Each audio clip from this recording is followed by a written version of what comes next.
پنجاب میں رہنے والا ہر شخص مریم نواز شریف کی ذمہ داری ہے. اور اگر وسائل اجازت نہیں دیتے, آپ کے پاس گیجٹس نہیں ہیں, تو آپ کے لیے لیپ ٹاپ حاضر ہے.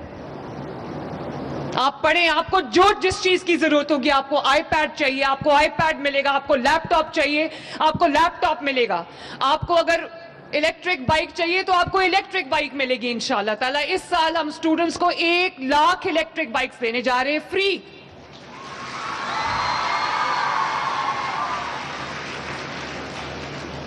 لڑکوں کو صرف ڈاؤن پیمنٹ 15,000 کرنی پڑے گی, اور اس کے بعد ان کی 2,000 مہینہ کے قریب قسط ہوگی. تو انہوں نے کہا کہ لڑکیوں کے لیے بھی یہ ہے. سوری بوائز, تو میں نے کہا کہ لڑکیوں کو وہ 15,000 بھی نہیں دینا, ان کو وہ مل جائے گی بائک بغیر کوئی ڈاؤن پیمنٹ کیے ہوئے. کیونکہ آپ جانتے ہو, جب مریم نواز یہ دیکھتی ہے کہ پنجاب کی بیٹی پڑھ رہی ہے, پنجاب کی بیٹی ٹیلنٹڈ ہے, پنجاب کی بیٹی آگے بڑھ رہی ہے, پنجاب کی بیٹی وہ ساری زنجیریں توڑ رہی ہے جس میں اس کو معاشرے نے جکڑا ہوا تھا. پنجاب کی بیٹی کے لیے لا اینڈ آرڈر کی سچویشن بہتر ہو گئی ہے. پنجاب کی بیٹی اب آرام سے اپنی سڑک پہ نکل سکتی ہے. اس کے گھر میں اس کے والد کو, اس کے بھائی کو یہ فکر نہیں ہوگی کہ میری بیٹی گھر سے باہر جائے گی تو شاید واپس نہ آئے. میں والدین کو بھی ہاتھ جوڑ کے یہ عرض کرنا چاہتی ہوں کہ اپنے بچوں کی حفاظت کریں, اپنے بچوں کو غیر محفوظ جگہ پہ مت بھیجیں جہاں پہ ان کو کہیں ڈوب جانے کا خطرہ ہو, یا وہاں پر اب جیسے کہنا میں ایک انسیڈنٹ ہوا تھا, گھر کی چھت کی تعمیر ہو رہی تھی, بچے پڑھ رہے تھے, نیچے ایک ٹیوشن سینٹر تھا, گھر کی چھت کی تعمیر ہو رہی تھی اور بچے وہاں نیچے بیٹھے ہوئے تھے, جو کہ نہیں ہونا چاہیے تھا. اگر گھر کے چھت پہ مزدور کام کر رہے تھے, جو کہ ایک مضبوط چھت نہیں تھی, بارشوں کا مہینہ ہے, تو نیچے بچوں کو نہیں بیٹھنا چاہیے تھا. وہاں پر بچے گئے اور وہ چھت گر گئی, 14 بچے جو ہے وہ اپنی جان سے ہاتھ دھو بیٹھے. 3 دن مجھے نیند نہیں آئی. اور جب میں سنتی ہوں کہ بچہ ڈرین میں گر گیا, بچہ نالے میں گر گیا, بچہ گٹر میں گر گیا, تو جانتے ہو مجھے کتنی تکلیف ہوتی ہے. اور میں دن رات تمام ڈیپٹی کمشنرز اور کمشنرز کے پیچھے ہوتی ہوں کہ تمام گٹرز کو ڈھکنا لگاؤ. لیکن آپ جانتے ہو کہ ہمارے معاشرے میں کچھ ایلیمنٹس رہتے ہیں, رات کو ہم ڈھکنا لگاتے ہیں, رات 1-2 بجے کوئی آ کے وہ ڈھکن چرا کے لے جاتا ہے, اگلے دن وہ پھر کھلا ایک مین ہول بن جاتا ہے.